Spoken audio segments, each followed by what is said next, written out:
માનનીય પ્રધાનમંત્રીશ્રીના આહવાન પર દરેક સંસદીય ક્ષેત્રમાં ફિટ ઇન્ડિયા મૂવમેન્ટ, ખેલો ઇન્ડિયા,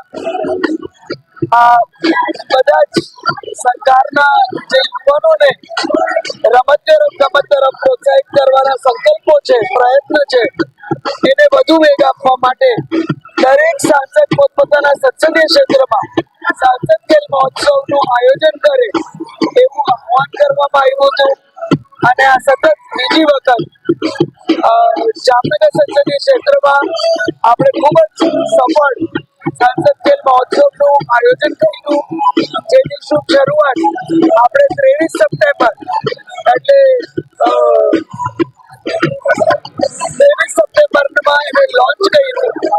અને આપણી પરંપરાગત રમતો હોય, અન્ય આપણી બીજી બધી જે સ્પોર્ટ્સ છે એમાં મહિલા ક્રિકેટથી લઈ વોલીબોલ હોય, ખોખો હોય, કબડ્ડી હોય, બાસ્કેટબોલ હોય, એથ્લેટિક્સ હોય,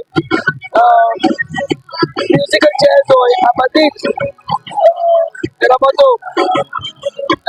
નો ઉમેરો કરવામાં આવ્યો.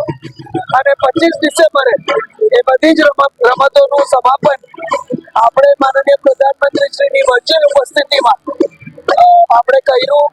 એ પછી સાંસદ ખેલ મહોત્સવનો એક બહુ મહત્વનો ભાગ એટલે કે day and night cricket tournament. એમાં કારણ કે 512 ટીમ હતી એટલે સ્વાભાવિક રીતે લાંબો સમય ચાલે. એનું સમાપન આજે એટલે 8 ફેબ્રુઆરી 2026માં રાખવામાં આવ્યું હતું. અને આપ સૌએ જોયું એવું છે, ખૂબ મોટી સંખ્યામાં ખૂબ ઉત્સાહથી લોકો અહીં ઉપસ્થિત રહ્યા.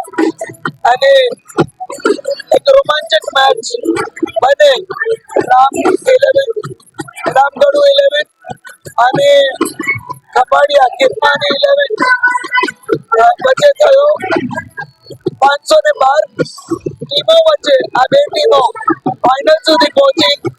અને સ્વાભાવિક રીતે જે બે ટીમો ફાઇનલ સુધી પહોંચી હોય એ ખૂબ જ બધા સારા પ્લેયર્સ.